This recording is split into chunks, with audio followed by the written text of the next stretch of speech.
আপনারা জানেন কিভাবে হরিণ তাড়াতে হয়? এই দেখুন, লোকে হরিণ দেখলে খেতে দেয়, তাদের ডাকে, আর এভাবে চিল্লিয়ে চিল্লিয়ে তাদেরকে তাড়িয়ে দেয়।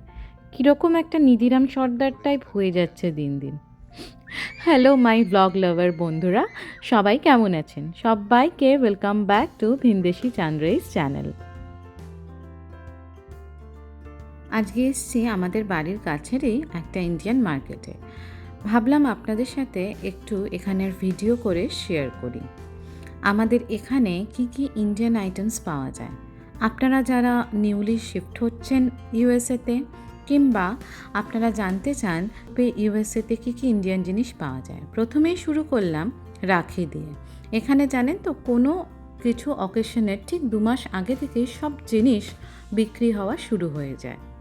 তাই রাখিটার অনেক দেরি হলেও এখন এখানে রাখি পাওয়া যায়।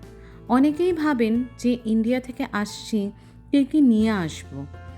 একদম চিন্তা করবেন না, এখানে কিন্তু সমস্ত জিনিস পাবেন। তুলসী মঞ্চ থেকে শুরু করে মিষ্টি পর্যন্ত, আর ঠাকুরের মূর্তি থেকে শুরু করে সমস্ত ধরনের ইন্ডিয়ান রেসিপির রেডিমেড মশলা প্রায় সব কিছুই পাওয়া যায়। প্রথমে যখন আমি এসছিলাম তখন ভাবতাম যে কি কি জিনিস নিয়ে যাব যেটা অতটা ওয়েট কনজিউম করবে না, তবে এখানে এসে ধারণাটা একদমই বদলে গেল। এখানে দেখলাম যে সব কিছুই পাওয়া যায়, তাই ইন্ডিয়া থেকে সব কিছু নিয়ে আসার কোনো দরকার নেই। এখানে এসেও সেটা ইজিলি পেয়ে যাবেন। একটা উদাহরণ দিই, কিছুদিন আগে আমাদের একটা পৈতে কেনার দরকার পড়েছিল। সেই পৈতেটা পর্যন্ত আমি এই ইন্ডিয়ান মার্কেটে পেয়েছি। তাহলে বুঝতেই পারছেন। আর আমার মতো কি কেউ এখানে চা লাভার আছেন? দেখলেন কত ধরনের চায়ের পাতা পাওয়া যায়। সাথে করে যে কোনো ধরনের রান্না আপনি এখানে ঘরে বসে ইজিলি বানাতে পারবেন এই সমস্ত মশলাগুলো দিয়ে। এই মশলাগুলোর ব্যাপারে আমার বলার কিছুই নেই, কারণ প্রত্যেক কটা মশলাই এক সে বাড়কর এক। দেখতেই পাচ্ছেন, রসগোল্লা থেকে পান্তুয়া, রসমালাই সমস্ত কিছু আপনি এখানে ভালোভাবেই পেয়ে যাবেন। এখানে এসে যেটা দরকার পড়ে সেটা হচ্ছে ইন্ডিয়ান ইউটেন্সিলস। কেন বললাম ইন্ডিয়ান ইউটেন্সিলস? কারণ এখানকার ইউটেন্সিলস আর ইন্ডিয়ান ইউটেন্সিলসের মধ্যে অনেক পার্থক্য আছে।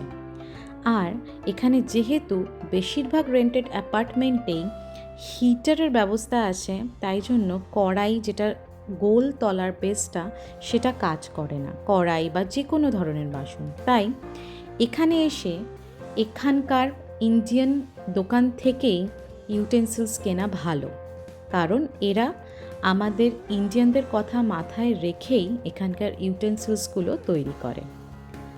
তবে হ্যাঁ, এটা অবশ্যই বলতে পারি যে প্রাইসটা একটু বেশি লাগবে, কিন্তু আপনাদেরকে এগুলো বয়ে আনতে হবে না।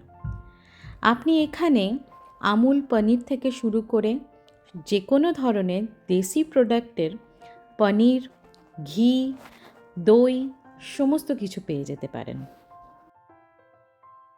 আমাদের এখানের ব্রাঞ্চটায় নতুন শুরু করেছে বেঙ্গলি সুইটস। দেখালামই, অনেক ধরনের বেঙ্গলি সুইটস এখানে পাওয়া যাচ্ছে। তাছাড়াও এখানে এখন নানা ধরনের তেলে ভাজা যেটা বলে সেটা রাখাও স্টার্ট করেছে, জানেন? দেখতেই পেলেন লঙ্কার বড়া, ভেজ নাগেট, আলুর চপ, ভেজিটেবল চপ এসব রাখা স্টার্ট করেছে। বলতে পারেন এটা একটা মিনি ইন্ডিয়া বাজার। এখান থেকে বেরিয়ে সোজা ছেলেকে নিয়ে চলে গেলাম ফায়ারওয়ার্কসের শো দেখাতে। এখানে এক একটা কাউন্টি ধরে বা এক একটা বলতে পারেন মিউনিসিপ্যালিটি ধরে ফায়ারওয়ার্কসের শো হয়। আর এই ফায়ারওয়ার্কসের শোয়ে সবচেয়ে বেশি এক্সাইটেড থাকে বাচ্চারা, কারণ এই ফায়ারওয়ার্কসের শোয়ের সাথে অনেক কাউন্টার থাকে, আর সেই কাউন্টারতে অনেক স্পিন উইন গেম থাকে, অনেক ধরনের স্যান্ডব্যাগের যে কর্নহোল গেম থাকে, আর সাথে করে থাকে বাচ্চাদের জন্য অনেক অনেক ছোট্ট ছোট্ট ফ্রি গিফটস। আর সেগুলো কালেক্ট করবার জন্য বাচ্চারা সবচেয়ে বেশি এক্সাইটেড থাকে। আর এই যে কাউন্টারগুলো হয়, সেই কাউন্টারগুলো অনেক ধরনের এনজিও করছে, কিংবা ধরুন পুলিশ ডিপার্টমেন্ট থেকে, ফায়ার ডিপার্টমেন্ট থেকে, বা কোনো স্কুলের থেকে তাদের কোনো রকম প্রোমো অফার থাকলে সেগুলো নিয়েও এখানে অনেক ধরনের কাউন্টার হয়। আমরা আজকে সেই কারণেই চলে এসেছি আমাদের বাড়ির কাছেই একটা স্কুলের প্লেগ্রাউন্ডে। আর এই ফায়ারওয়ার্কসের শোটা একদিনেই হবে।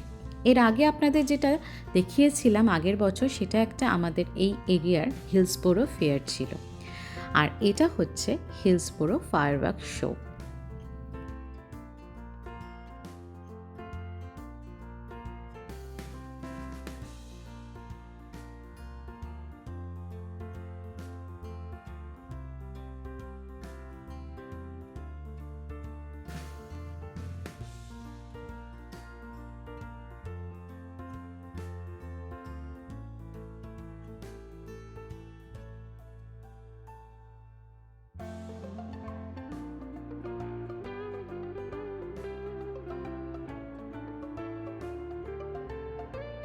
সব বাচ্চারা এখানে ভীষণ ভীষণ মজা করে।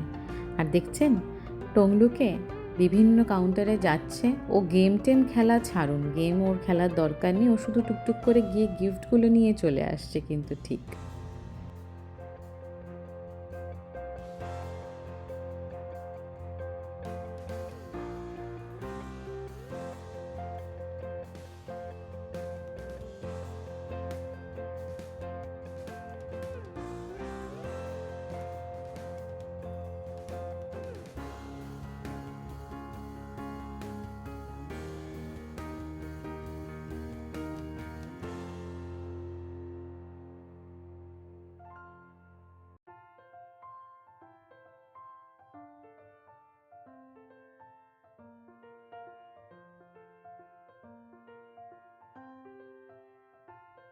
এখানে সামার টাইমে সন্ধে হতে অনেকটাই লেট হয়, আর আজকে তার উপর হেভি রেনের ফোরকাস্ট আছে।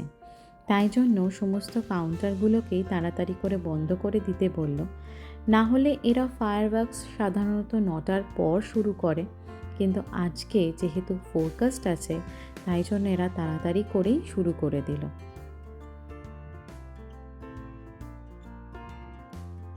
সামনেই আমেরিকার ইন্ডিপেন্ডেন্স ডে, সাথে সামার ভ্যাকেশন, আর এই কারণে বিভিন্ন জায়গাতে এই ফায়ারওয়ার্কসের শো, লাইভ কনসার্ট সমস্ত কিছু হয়ে থাকে। আগেরবারে মনে আছে আপনাদের দেখিয়েছিলাম ফায়ারওয়ার্কসের শো, কিন্তু সেটা একটা মেলাতে, কিন্তু তখন অনেকটা অন্ধকার হয়ে গেছিল, তাই জন্য দেখতে বেশ সুন্দর লাগছিল। এবারে ভাবছিলাম যে এরকম আলোতে কীরম লাগবে দেখতে, কিন্তু দেখলাম এটাও কিন্তু খুব সুন্দর লাগছে দেখতে, তাই না?